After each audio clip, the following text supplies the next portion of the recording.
This slide presents the overview of the chapter.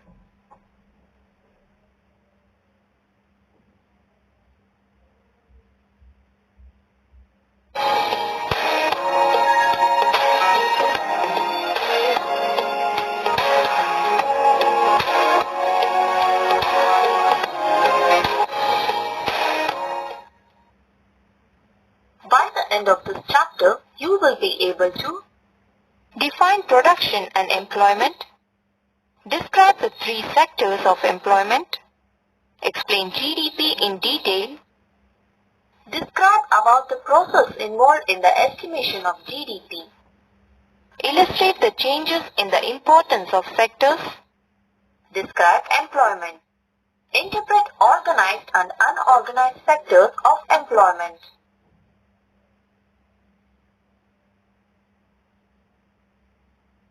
Before you enter into the chapter, follow the instructions shown on the screen. Click each tab to know more.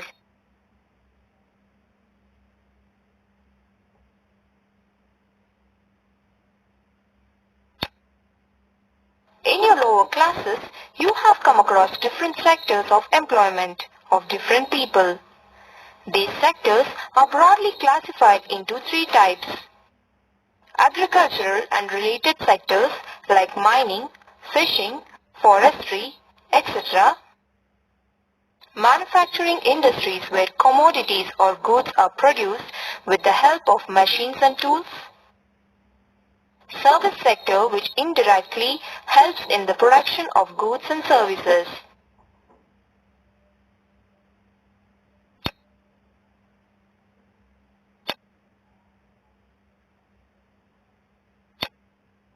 The percentage of workers employed in different sectors in India for the financial year 1972 to 1973 and 2009 to 2010 are shown in tabular format and pie chart. From the pie chart shown on the screen, what do you think are the major changes amongst the two? What could be the reasons behind these changes? Let us try to answer these questions by learning more about production and employment.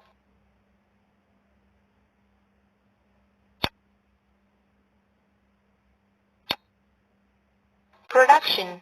It includes the processes and methods to transform tangible inputs like raw materials, semi-finished goods, sub-assemblies, and intangible inputs like ideas, information, knowledge, into goods or services. Employment. It is the occupation through which a person earns a living, work, business. In the past 30 years, the production in the agriculture sector decreased. As a result, employment opportunities in this sector also came down. Meanwhile, the goods and services produced by other sectors of employment gradually increased.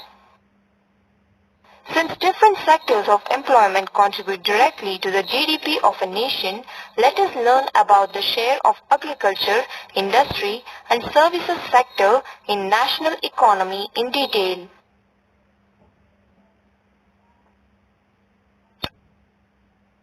Let us start our learning with Introduction to GDP. Two families can be categorized under rich and poor based on the dresses they wear, vehicles they use, food they eat, houses they live in, furniture they have in their homes, hospitals they go. Alternatively, the income these families earn acts as an important indicator. In the same manner, the total value of goods and services produced in a country acts as the indicator of income for the country. This value is thus technically termed as Gross Domestic Product (GDP).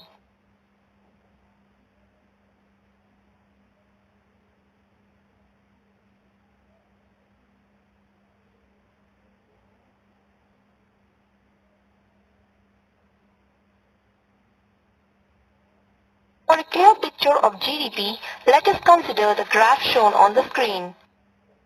The The graph shows the value of GDP of India for the financial year 1972 to 1973 and 2009 to 2010. After observing the graph carefully, answer the following questions. Which was the largest producing sector for the financial year 1972-1973? Which was the largest producing sector for the financial year 2009-2010? The total value of production of goods and services in India between 1972-73 and 2009-2010 approximately increased by dash times.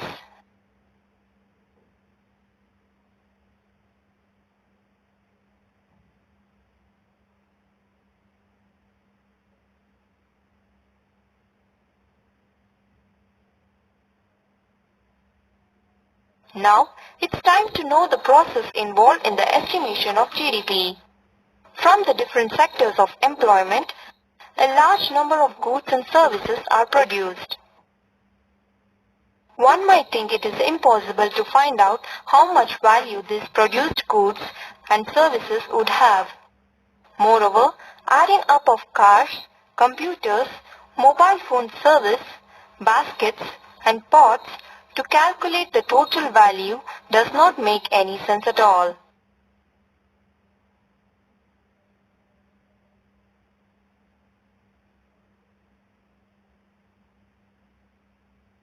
To solve this problem, economists suggested the use of the value of goods and services instead of adding their actual numbers. For example, consider the case of paddy and coconuts. 1000 kg of paddy at rupees 25 per kg costs rupees 25,000. 500 coconuts at rupees 10 per coconut cost rupees 5,000. From the above information, you might ask yourself the following questions. Is it always necessary to count every good or service that is produced and sold? How do we calculate the total value of goods and services? To answer the above questions, let us consider a real-time example.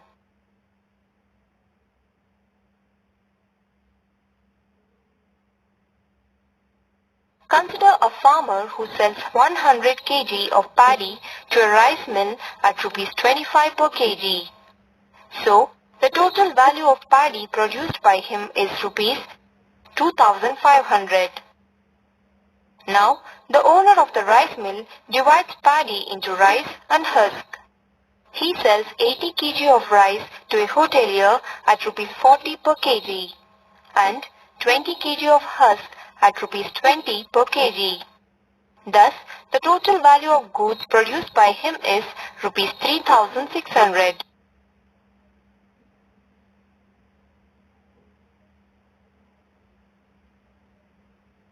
Now, the hotelier uses rice to make idli, dosa and uses husk as a fuel. The total value of the goods produced by him amounts to rupees 5,000. Thus, the value of the final goods already includes the value of all the intermediate goods that are utilized in the making of the final good. At each stage, the producer paid for these goods which are already produced by someone else before. Hence, the final goods worth rupees 5,000 sold by the hotelier already includes the value of rice and husk, that is rupees 3,600. To count the value of rice and paddy individually means to count the value of the same things a number of times, that is, first as paddy, then as rice and husk, and finally as idli and dosa.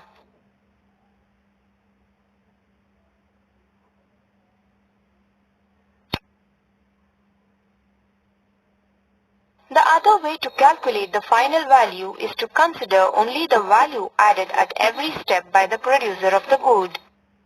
The correct way to consider the final value is to include the value added at each stage or to take the value of the final goods.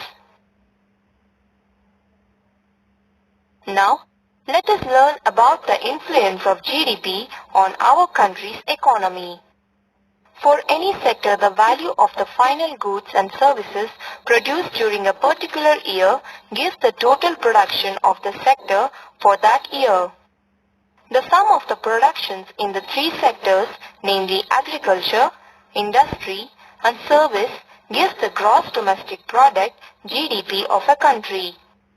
GDP is the value of all the final goods and services produced within a country during a particular year.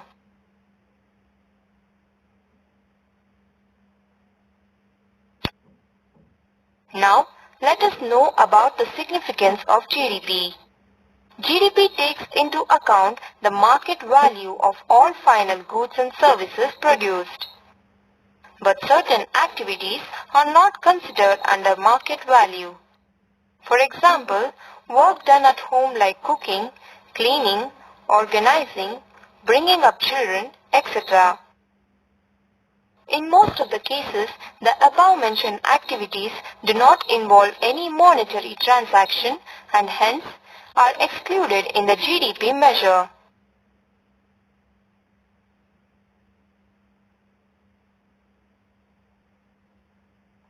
Let us now do a small activity of computing the growth rate of GDP. In the above table, the value of GDP is given for the years mentioned on screen. Calculate the growth rate of GDP for these years using the example for the financial year 2010-2011.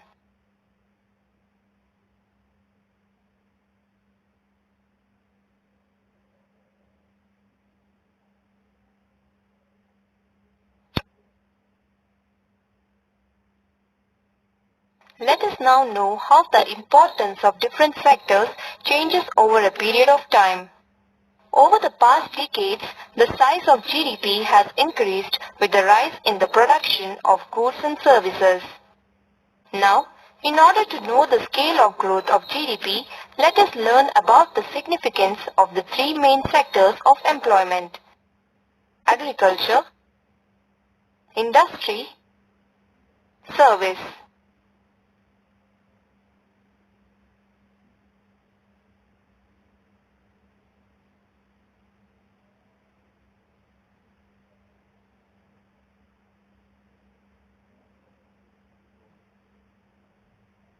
Click each tab to know more.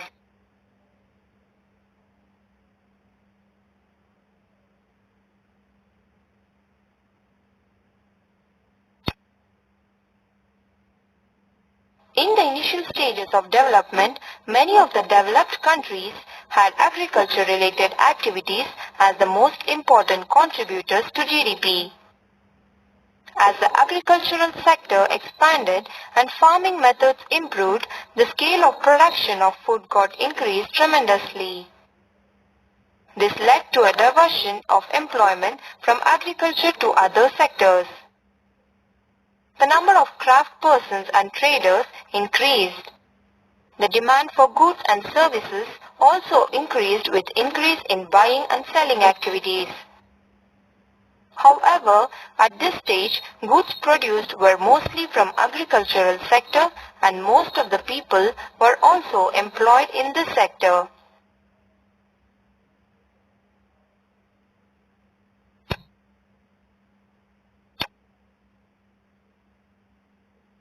With rapid industrialization, more factories were started and new methods of manufacturing were implemented. By this stage, people who used to work in farms started working in factories. A huge number of products that reached all over the world were produced by factories at a much lower rate. Thus, industrial sector gradually converted into most important sector both in the total production of goods and services and also in the employment of people. That is, the importance of this sector changed over a period of time. During this period, the importance of agricultural sector, both with respect to production and employment, declined drastically.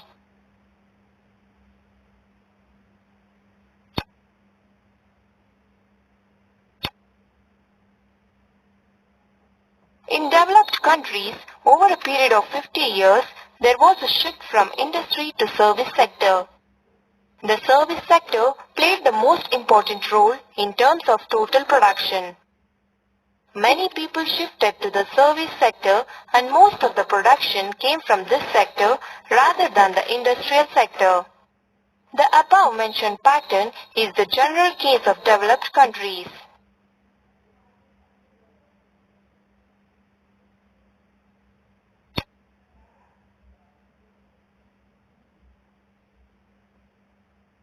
Let us now see the pattern observed in our country.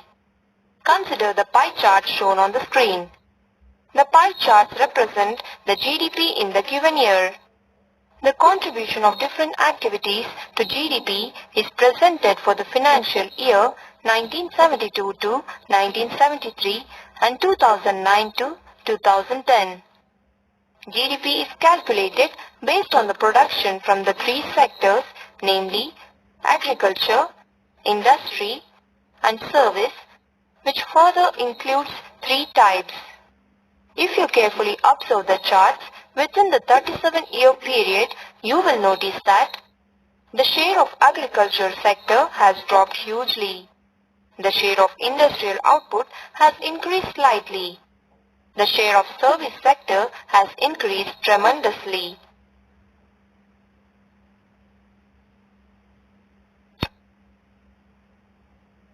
The above table shows the types of services with different examples. Let us now look at the concept map of employment, the working life in India.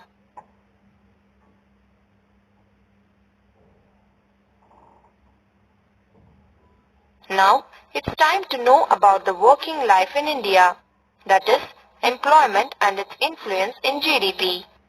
The GDP of a country is closely related with the total number of people working in the country. With an increase in the population, a country should provide proper opportunities for the people who are looking for work. According to the Census of India, in the year 2011, 460 million people out of 1.2 billion are workers. In India, if you compare the share of employment in the three sectors for the financial year 1972 to 1973 and 2009 to 2010, you will notice that the agriculture sector remains the largest employer. The employment did not shift out of the agricultural sector since enough jobs are not provided in the industry and service sectors.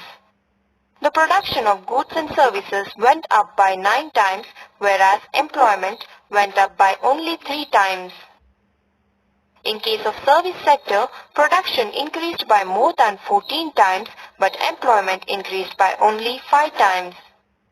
More than half of the workers in the country work in the agriculture sector, but contribute to only 1/6 of the GDP. In contrast, industry and service sectors contribute 3/4 of the GDP with about half of the proportion of workers.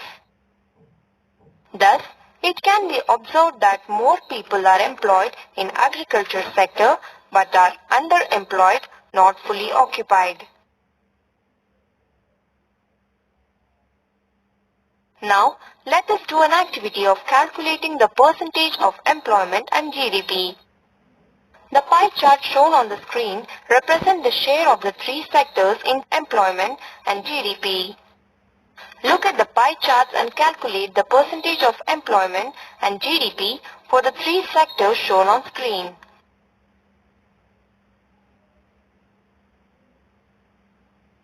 Now, let us look into the underemployment in other sectors. The underemployment occurs in other sectors as well. In service sector, people working as painters, plumbers, repair persons, etc. are underemployed as they do not find work every day. The growth of all service activities is not proportional, which means that there are limited number of services that employ highly qualified and skilled workers, whereas a large number of workers are engaged in services like shopkeepers, repair persons, transport persons, etc. let us know about the nature of employment in our country, which underlines the problems of employment and conditions of work. Consider an example of two workers, Rajshekhar and Lakshmi, employed in organized and unorganized sector respectively.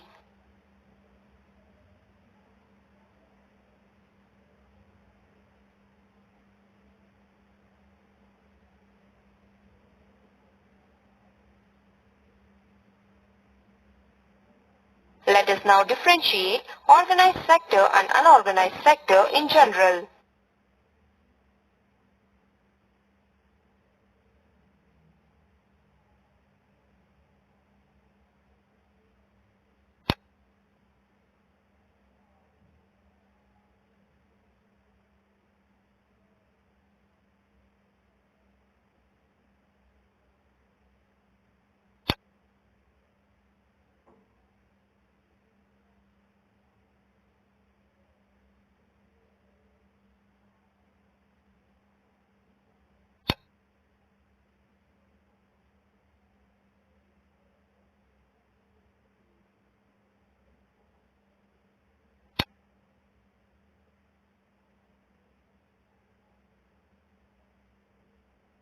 And now, it's time to know the contribution of these sectors in GDP. From the table shown on screen for the financial year 2004 to 2005, the contribution of unorganized sector was half of the total production with 92% of workers. The contribution of organized sector was also half of the total production with only 8% of workers. So now, let us learn about the various ways to create more and better conditions for employment. Consider the case of Gayatri. She is a rural farmer with 2 hectares of unirrigated land. She is dependent on monsoon for growing 2 crops, jowar and red grams. All the 5 members of her family work on the small portion of land to be employed. This is an example of underemployment. As members of her family work below their true potentials, here there is no option left for them with respect to work.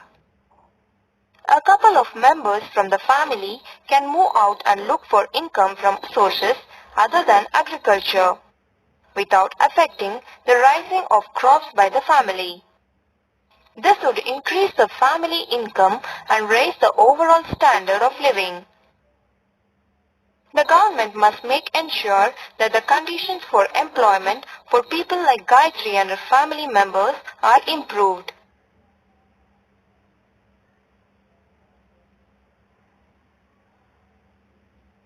The government can create favorable conditions of employment for people left out in Gayatri's family. Initially, the government can provide loans through bank to construct a well for the family. In this way, the family can get a continuous supply of water and raise more than 2 crops, say wheat in rabi season, in addition to jowar and red grams. The 3 members of the family can now be fully employed in agriculture. Construction of dams and digging of canals can increase the scale of cultivation and employ more people into the agricultural sector apart from their family members. If the government spends money on transportation, storage of crops, laying new roads from villages to nearby town, it can help the farmers to sell huge amount of produced crops easily. In this way, the farmers and the people employed in providing transportation services can be benefited. Government can also provide loans at low interest through banks to Gayatri for buying other requirements of agriculture like seeds, fertilizers, agriculture equipment and pump sets. This step would address the issue of debts by farmers from money lenders at high interest. The government can further help farmers like Gayatri by setting up allied industries of agriculture in areas close to villages. Example, honey collection centers, cold storage facilities, flour mills, and agriculture-based supply chains. The government can strive to integrate technology with agriculture. This call for training of the farmers. The government can sponsor such training activities and provide the farmers with skilled professionals from the urban areas. This in turn would generate employment for the skilled but unemployed professionals. Read the questions and attempt the answers on your own. You can click Answer for your reference.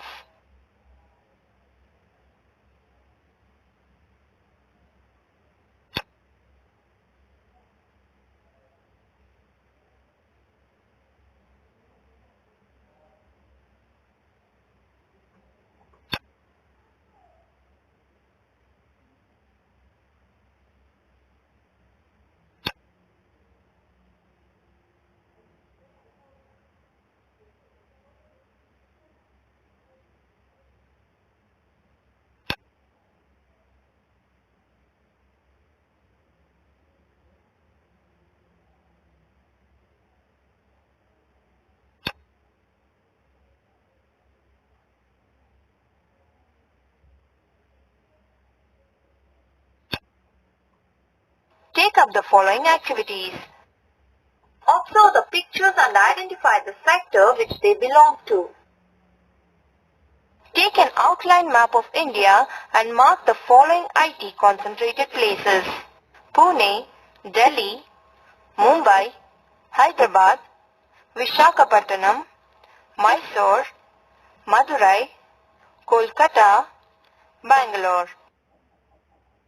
Using internet, collect information about different agricultural, industrial and service sector-based organizations in India.